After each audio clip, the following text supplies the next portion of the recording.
हमारे घर के सामने एक बड़ा सा खाली प्लाट था जो दादा की मिल्कियत थी। उनकी वफात के बाद वालिद के हिस्से में आया तो उन्होंने उस पर दुकानें बनवाकर किराए पर दे दी। उन दिनों मेरी उम्र 12 बरस थी और मैं अक्सर बाहर आती जाती रहती थी। मेरे कमरे की खिड़की से बाहर का मंजर साफ नजर आता था। जब बोर होती वहां से झांकने लगती, जैसे कमसिन लड़कियां बेमकसद ताक झांक किया करती हैं। अम्मा मना भी करती कि सामने मार्केट है, लोग बैठे हुए हैं, लेकिन मैं बाज ना आती। एक दिन मेरा बड़ा भाई ट्यूशन पढ़ने गया और काफी देर तक वापस ना आया। मैंने खिड़की से झांका तो वारिस को देखा, जिसके बड़े भाई ने हमारी दुकान किराए पर ले रखी थी। कभी कभार मेरा भाई भी उसकी दुकान पर बैठ जाता था। मैं समझी शायद वही बैठा है। वारिस की पुश्त मेरी तरफ थी और मैं उसे गौर से देख रही थी। उसने मुड़कर देखा तो ये समझा कि मैं उसे देख रही हूँ, हालांकि मैं तो अपने भाई को तलाश कर रही थी। वारिस अक्सर अपने भाई के स्टोर पर आता था, मगर मैंने उस बात पर खास तवज्जो न दी। उसके बाद जब भी मैं खिड़की में जाती वो मुझे देखता रहता। बल आखिर मुझे एहसास हो गया कि वो मुझे ही देखता है। तभी मैंने खिड़की के पास जाना छोड़ दिया। 2-3 दिन बाद उसने हमारे घर फोन किया। वो कभी कभार मेरे भाई को फोन करता था। उस रोज भाई घर पर ना था। फोन मैंने उठा लिया। मेरी आवाज सुनकर बोला, शगुफ्ता हो? हाँ, मैंने जवाब दिया। तो तुम खिड़की में क्यों नहीं आती? तुम मेरी तरफ देखते हो इसलिए नहीं आती। ये कहकर मैंने फोन बंद कर दिया। उसके बाद वो अक्सर फोन करने लगा। इधर उधर की बातें करता और फिर फोन बंद कर देता। यूं हमारी बातों का सिलसिला बढ़ता गया। एक दिन मैं उससे बात कर ही रही थी कि अम्मा को शक हो गया। उन्होंने रिसीवर छीन लिया और मुझे घूर कर देखा। मेरे लिए वो लम्हा शर्मिंदगी से जमीन में गड़ जाने जैसा था। 8 दिन तक वारिस से बात ना हो सकी। एक रोज वालिदैन मामू के घर गए हुए थे कि वारिस का फोन आ गया। हम 2 घंटे बात करते रहे। अब इससे बात करना मुझे अच्छा लगने लगा था। कुछ दिन बाद जब अम्मा सौदा सल्फ लेने बाहर गईं, तो वारिस ने उन्हें जाते देखा। उसने दुकान पर काम करने वाले एक छोटे लड़के के हाथ मुझे एक पर्चा भिजवा दिया। अम्मा जब सौदा लेकर वापस आई तो खत अभी तक मेरे हाथ में था। उनको आता देखकर मैंने मुट्ठी बंद कर ली, मगर उन्हें शक हो गया। उन्होंने मुट्ठी खुलवाई और खत छीन लिया। पहले तो मुझे 2-4 थप्पड़ मारे, फिर खुद भी खूब रोई, लेकिन मेरे दिल पर कोई असर ना हुआ। मैं तो नए नवेले जज्बों में घिरी ख्वाबों की अंधी दुल्हन बनी हुई थी। उसके बाद अम्मा ने फोन पर ताला लगा दिया। अब मैं उससे बात नहीं कर सकती थी। कभी कभी खिड़की में चली जाती और वारिस को इशारे से मना करती कि हमारे घर फोन ना करना। इन्हीं इशारों की वजह से मैं पूरी मार्केट में बदनाम हो गई। अब्बा और चच्चा की मार्केट में बहुत इज्जत थी, इसलिए मार्केट के 2-3 दुकानदार चच्चा के पास गए और उन्हें सारी सूरत हाल से आगाह किया। चाचा ने अम्मा से कहा, देखो भाभी, लोग शगुफ्ता के बारे में कैसी बातें कर रहे हैं। अम्मा ने मुझे कुछ ना कहा, मगर वो गम से बीमार पड़ गईं। शायद वो मेरी इस्लाह से मायूस हो गई थी। मैंने तब भी अकल न पकड़ी। फोन पर बात ना कर सकती थी तो वारिस को खत लिखने लगी। वो ठोकर जो खानी थी वो अभी बाकी थी।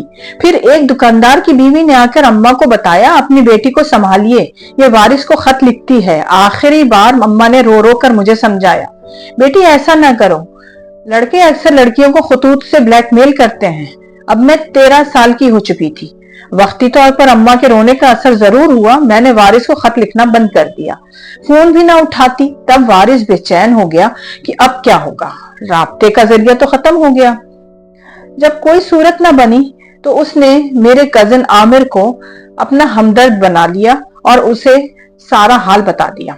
आमिर भी कभी कभार उसकी दुकान पर बैठा करता था। ये वारिस ने बहुत बड़ी गलती की। आमिर ने अंदर ही अंदर ऐसी आग भड़काई कि मेरा सब कुछ जलकर राख हो गया। वो तो रोज हमारे घर आता था और उस पर कोई रोक टोक ना थी। एक रोज उसने मुझसे पूछा, शगुफ्ता, क्या तुम वारिस से राब्ते में हो? मैं खामोशी से उसका मुंह तकने लगी कि उसे कैसे पता चला। वो बोला, मेरा मुंह क्या देख रही हो? वारिस से पूछ लो, उसने तुम्हारे और अपने इश्क की दास्तान मुझे सुना दी है और अब मैं तुम्हारे अब्बू को बता दूंगा। ये सुनकर मेरे पैरों तले जमीन निकल गई। वारिस पर बहुत गुस्सा आया। मैं उसे ऐसा न समझती थी। मैंने आमिर के आगे हाथ जोड़े, खुदारा ये सब किसी को न बताना। कहने लगा, ठीक है, एक शर्त पर, तुम खुद को मेरे हवाले कर दो। मैं ये सब कुछ नहीं कर सकती थी क्योंकि मुझे आमिर पसंद नहीं था। मैंने इनकार कर दिया और कहा मेरी शादी जहां होगी मेरी इज्जत उसी शख्स की अमानत होगी। वो बोला ठीक है तो फिर मुझसे दोस्ती कर लो, मुझे अपना गमगुसार समझो, अपना राजदार समझो, मुझ पर एतबार करो। वारिस ने भी तो तुम पर एतबार करके मुझे सब कुछ बताया है। मैं तुम्हारा राज किसी पर जाहिर नहीं करूंगा, मैं तो तुम्हें सिर्फ आजमा रहा था। उसने कुछ इस अंदाज से बात की कि मैंने उस पर एतबार कर लिया। सोचा आखिर मेरा चचाजाद है, उसे मुझ पर तरस आ गया होगा। वारिस को भी उस पर एतमाद है, तभी तो सारी बातें उससे बता दी। उसने पूछा बोलो क्या कहती हो, क्या मुझे अपना दोस्त मानती हो? मैंने कहा हाँ, आज से मैं तुम्हें अपना दोस्त मानती हूँ और तुम पर भरोसा करती हूँ। उसने कहा मैं तुम्हारा अपना हूं और अपनों पर भरोसा करना चाहिए। अब तुम मुझे खत लिख देना, मैं वारिस को दे दूंगा। मैं नादान उम्र की जज्बात में बहकने वाली लड़की उसकी बातों में आ गई, क्योंकि खुद भी वारिस के लिए बेकरार थी। मैंने एक खत वारिस के नाम लिखा और आमिर के हवाले कर दिया। वो रोज कहता कि वारिस बहुत इल्तिजा करता है और मैं उसके हाल पर तरस खाता हूँ। अब मैं खत लिखकर आमिर को दे देती, मगर वो मुझे उसका जवाब लाकर ना देता। मैंने वारिस को 3-4 खत लिखे। जब कोई जवाब ना मिला तो सोचा आज आखिरी खत लिखती हूँ, अगर अब भी जवाब ना आया तो फिर कभी ना लिखूंगी। मैं खत लिख ही रही थी कि अम्मा कमरे में आ गईं। मैंने जल्दी से खत मेज की दराज में रख दिया, मगर अम्मा ने देख लिया। उन्होंने दराज खोलकर खत निकाल लिया। वो समझी कि मैं अब भी वारिस को मोहब्बत नामे लिखती हूँ। ये ना समझ सकी कि यह आमिर की कारस्तानी है और मैं खुद आमिर के बारे में कैसे बताती। अम्मा सारा दुख अपनी जान पर ले लेती थी, अब्बू को कुछ न बताती थी, क्योंकि वो तो मुझे जान से मार देने को आ जाते। इस वाक़े के बाद अम्मा ने मुझे खाला के घर दूसरे शहर भेज दिया ताकि मैं वारिस से दूर हो जाऊं। हालांकि मैं पहले ही उससे दूर हो चुकी थी। अब तो आमिर मेरी जान को आ लगा था, जिसकी नफ्सियात का मुझे अंदाजा न था। आमिर साहब खाला के घर भी पहुंच गए, दोस्त बनकर मेरा दुख बांटने के बहाने। वहां अम्मी बीमार हो गई। मैंने फैसला किया कि अब ना कभी वारिस को खत लिखूंगी और ना आमिर को दूंगी। फिर भी आमिर ने मेरा पीछा ना छोड़ा। इस लिहाज से वारिस बेहतर इंसान था कि मैंने जब उससे राब्ता खत्म किया तो उसने फिर कभी मुझे तंग नहीं किया। मगर ये चचाजाद तो झाड़ का कांटा बन चुका था। मुझे मालूम ना था कि आमिर हार मानने वाला नहीं है। वो अम्मी के पास गया और मेरा रिश्ता मांग लिया। उन्हें सच्ची झूठी बातें बताई। कहने लगा कि शगुफ्ता वारिस से मिलती है, ये तबाह हो जाएगी। मैं हर हाल में खानदान की इज्जत बचाना चाहता हूँ, वरना एक ना एक दिन इसकी बदनामी ताया जी के कान में पड़ जाएगी और वो आपका और आपके इस नादान बेटी का हश्र नशर कर देंगे। बात अब भी मेरे काबू में है। ऐसी ही बातें करके अम्मी को डरा धमकाकर उनका दिल पिघला लिया और उन्होंने मेरा रिश्ता देने की हामी भर ली। हालांकि पहले जब चचा आमिर के लिए रिश्ता मांगते थे तो सबसे ज्यादा मुखालफत मेरी अम्मा ही किया करती थी। अब्बू अपने इस भतीजे को रोज़े अव्वल से पसंद नहीं करते थे। वो उसकी खसलत को जानते थे। मैट्रिक भी पास ना कर सका था, ऊपर से आवारा लड़कों में उठता बैठता, भंग और चर्स पीता, जुआ खेलता। इतनी सी उम्र में सारे ऐब उसमें मौजूद थे। माँ ने दिल पर पत्थर की सिल रख ली। खून के आंसू रोती थी और कहती थी कि शगुफ्ता तू पैदा ना होती तो अच्छा होता। तूने अगर वारिस से इश्क और मोहब्बत और खत और किताबत का चक्कर ना चलाया होता तो मैं तेरे इस चचा के सुकूत को मुंह न लगाती। मेरे खत जो वारिस के नाम थे वो सब आमिर की मुट्ठी में थे। वो 1 मिनट में हमारी इज्जत 2 कौड़ी की कर सकता था। वालिद साहब को ऐसी बातें लगा ताकि वो मुझे जान से मारने से दरेग नहीं करते। अम्मी को तलाक हो सकती थी। हम किस कदर भयानक मोड़ पर खड़े थे। ये जिंदगी मुझे कहाँ ले आई थी। माँ का हाल मुझसे देखा ना जाता था। जी चाहता था कि खुदकशी कर लूं। अम्मी चच्ची की खसलत से भी वाकिफ थी और अब अपनी बेटी उसी औरत को सौंप रही थी। चच्ची हर एक से कहती थी क्या करूं, बेटे से मजबूर हूं, जिसको शगुफ्ता ने अपनी उल्फत के जाल में फंसा लिया है, वरना मैं तो कभी इसको बहू ना बनाती। उधर आमिर मेरी माँ को बार बार जतलाता था कि मैंने शगुफ्ता से शादी ना की तो उसे कौन कबूल करेगा। वारिस ने तो हर किसी दोस्त से उसका और अपना ताल्लुक जाहिर कर दिया है। ये गली में बदनाम हो चुकी है। किसी रोज जरूर ताया जी के कानों में ये बातें पड़ेंगी, क्योंकि सारी मार्केट में हर एक के मुंह पर उसकी दास्तान है। अम्मा मेरी नफ्सियाती दबाव में आ गईं। मैं खुद आमिर की बातें सुन सुनकर कांप जाती थी, लेकिन हम माँ बेटियां अब्बू से इतना डरती थीं जैसे बकरा कसाई से डरता है। यहाँ तो मामला ऐसा था कि हमें कुएं में छलांग लगाना मंजूर था, मगर ये मंजूर ना था कि कोई मेरे हाथ के लिखे खत अब्बू को दे दे। वो मेरी जो दुर्गत बनाते सो बनाते, वारिस की गर्दन भी दबोच लेते। बस यही खौफ था जिस वजह से मेरी जिंदगी दांव पर लगी। ऐ काश मैं अपने बाप से इतना न डरती। अगर वो मार देते मर जाना कबूल कर लेती, लेकिन आमिर की चाल में ना आती। अब्बू अपने इस भतीजे से नाला थे, मगर अम्मी ने जोर डाला कि आमिर जैसा भी है अपना है। यूं वो खामोश हो गए। बोले, अल्लाह मालिक है, अगर वो सुधर गया तो उसे कारोबार करा दूंगा, एक दुकान उसके नाम कर दूंगा। शायद मेरे एहसानात और दबाव में आकर सीधे रास्ते पर आ जाए और आवारा लड़कों की सोहबत छोड़ दे। यूं उन्होंने मुझे आमिर से ब्याह दिया। घर से बाहर की दुनिया में भी मेरे वालिद का रोक था। साहिब हैसियत व साहिब जायदाद थे। सारा महल्ला उनकी इज्जत करता। जिधर से गुजरते सलाम सलाम की आवाजें आती। अम्मी उनकी इस इज्जत व आबरू पर आंच न आने देती थीं, और मैं बदबख्त न समझ सकी उनकी इज्जत पर बट्टा लगाने पर तुली थी। तभी माँ ने मेरे सुधरने से मायूस होकर मुझे इज्जत से बेहाने का बेड़ा उठा लिया। मैं दुल्हन बनकर आमिर के घर आ गई। लेकिन ये बात तो रोजे रोशन की तरह आया थी। एक मर्द को जब पता हो कि उसकी बीवी शादी से कबल किसी और को पसंद करती थी, तो वो कैसे बीवी को सजा न देगा, और वो भी आमिर जैसा बदखमाश और लालची।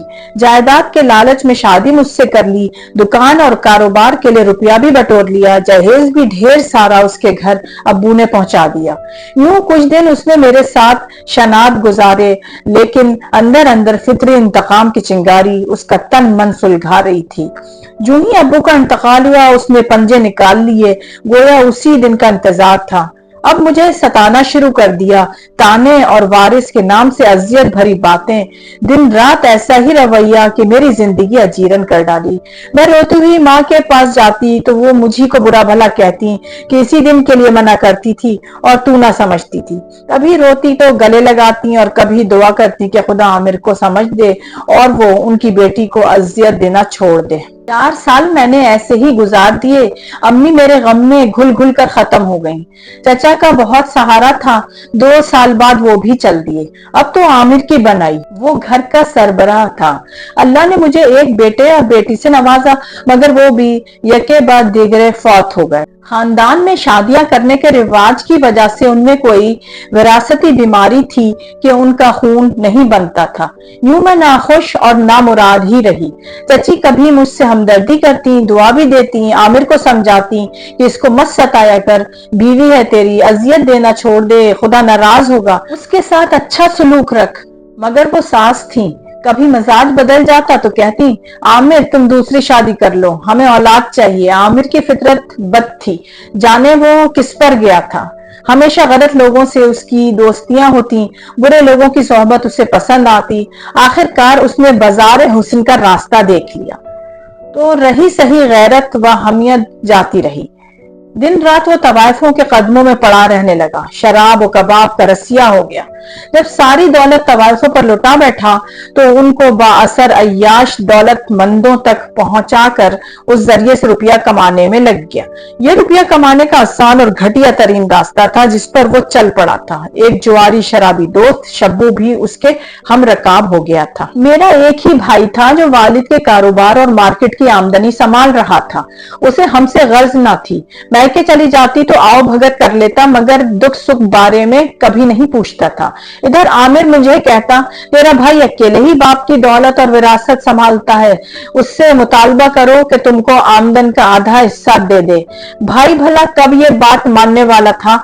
आमिर कहता कि उस पर विरासत का केस करूंगा। मैं तो पहले से ही उसकी ब्लैकमेलिंग का शिकार थी। अब भाई के रहन सहन रिश्तेदारी से भी जाती। इसी बात पर राजी ना हुई तो आमिर फिर से पागल पागल हो गया। उसे हर हाल में पैसा चाहिए था। वो इज्जत व मेहनत वाला कोई काम नहीं करना चाहता था, क्योंकि उसका ठिकाना बाजार हुस्न का महल्ला था। वो वहां रह रह कर उन्हीं लोगों के रंग में रंग गया था, यहाँ तक कि वो ना जाने कहां से नई नई लड़कियां घर लाता और उनके सौदे करता। मैं उनको उस काम से रोकती तो मुझ पर हाथ उठा देता। माँ ने रोका तो उनको भी झड़कने और दबाव में रखने लगा। चच्ची बेचारी बीमार थी, बिला आखिर उन्होंने भी इस दुनिया को अलविदा कह दिया। एक उन्हीं का दम था जिनके सहारे मैं बदखमाश और बेगैरत इंसान के घर में अपनी इज्जत संभाले पड़ी थी। ये सहारा भी ना रहा तो मैंने जाना कि मेरे सर से आसमान चला गया है और कदमों के नीचे जमीन भी ना रही। न जाने कब से आमिर के दिल में ऐसी गलीज ख्वाहिश पल रही थी कि माँ के मरते ही वो मुझको भी पैसों के खातिर माल बनाने की सोचने लगा।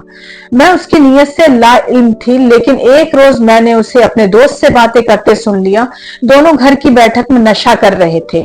दोस्त ने कहा, बहुत दिनों से लालू ने कोई लड़की लाकर नहीं थमाई, आजकल बहुत सूखा चल रहा है, तो मैं क्या करूं, खुद कोई लड़की अगवा करके ले आऊं? सूखा चल रहा है तो रहे, तू हरामखोर किस लिए मेरा पार्टनर बना है? किसी महल्ले की लड़की को फुसला कर ले आ महल्ले की। उसने कहा, क्या तूने मुझे मरवाना है? तू अपना घर खंगाल, मेरे घर क्या कर रहा है? मेरा घर कंगाल है, क्या खंगालूं? लेकिन तेरे घर में तो दौलत ही दौलत है। लेकिन तुझ अंधे को कुछ नजर नहीं आता, शब्बो ने कहा। कहाँ है दौलत? दौलत होती तो क्या ऐसा सूखा चलता? जेब में आज ढेला नहीं है, बोतल उधार मिली है। अरे तेरे घर में तो एक दौलत की बोरी है, उसको तूने खोला ही नहीं। नोटों से घर भर जाएगा तेरा अगर उसको खोल दे। क्या बकवास कर रहा है शब्बो? अभी झापड़ दूंगा, दोबारा ऐसी बात न करना। वो मेरी बीवी है, वफादार बीवी, वफादार बीवी। उसका दोस्त जो नशे में धुत था जोर से हंसा। वही वफादार बीवी है जो तुझसे शादी से पहले अपने यार को गलत खत लिखा करती थी। अरे तूने ही तो बताया था मुझे अपनी बीवी के यार का किस्सा, क्या भूल गया है? आमिर गर्चा नशे में था, मगर दोस्त का ताना सुनकर जैसे उसको झटका लगा, वो गुमसुम हो गया। दोनों की बातें सुनकर मैं खौफजदा हो गई। उसके बाद बैठक में खामोशी छा गई और वो दोनों वहीं गिरकर सो गए। शायद नशा उन पर गालिब आ गया, मगर मुझको उन बातों से ऐसा खौफ आया कि रात भर सो ना सकी। अगले दिन दोपहर को ये दोनों नहा धोकर के घर से निकल गए और मैंने उस घर में मजीद न रहने की ठान ली। भाई के घर गई, वहां ताला लगा था। पड़ोसी से पता चला कि वो बामै फैमिली बीवी बच्चों के बैरून मुल्क सैर को गए हैं। वापस पलट रही थी कि सामने से वारिस आता दिखाई दिया। अपनी शादी के बाद पहली बार उसे देखा था, पहली नजर में तो पहचान ही ना सकी। उसने मुझे पहचान लिया, कहने लगा, कैसी हो, खुश तो हो? उसका इतना पूछना था कि मेरी आंखों से भल भल आंसू बहने लगे। वो बोला, रोती क्यों हो? कोई तकलीफ हो तो बताओ। मैंने कहा, एक तकलीफ है, मुसीबतों के पहाड़ तले खड़ी हूँ। क्या अब गली में खड़े रहकर तुमको अपनी रोदास सुनाऊं? अच्छा तो ये लो मेरा नंबर, और जब मुनासिब समझो फोन करके मुझको अपनी मुश्किल से आगाह करना। जो मदद हो सकी जरूर करूंगा। शायद उसे भी इर्द गिर्द के लोगों का एहसास था, लिहाजा अपना कार्ड देते ही वो आगे चला गया और मैं घर वापस आ गई। अभी बुर्का उतार कर तय ही किया था कि आमिर आ गया। उसने मुझे बुर्का तय करते देख कर पूछा, क्या कहीं गई थी? कहीं नहीं गई थी, तुमसे बगैर पूछे कभी कहीं जाती हूँ क्या? लेकिन ऐसा कहते हुए मेरे लब कपकपाए और मन पर हवाइयां उड़ रही थी। वो भाग गया कि मैं झूठ बोल रही हूँ। करीब आकर उसने बुर्का मेरे हाथों से परे फेंका और हाथ पकड़ लिए जो बर्फ की तरह ठंडे थे। मेरा पर्स वहां सामने पलंग पर रखा था। उसने पर्स उठाकर तलाशी ली और फिर उसे पलंग पर उलट दिया। उसमें से कुछ और चीजों के साथ कार्ड भी गिरा। उसने कार्ड उठाकर पढ़ा, वारिस का बिजनेस कार्ड था। तब वो चिल्लाया, तेरे यार से तो मैं बाद में निपटूंगा, पहले तुझसे निपट लूं। आज तक मैं ही समझता रहा कि शादी के बाद से तू मेरी वफादार है, लेकिन सच बता, तेरा यार यहाँ आया था या तू उससे मिलने गई थी? ये कार्ड तेरे पर्स में कहां से आया? मैं उसे क्या बताती, खौफ से मेरी टांगें कांप रही थी।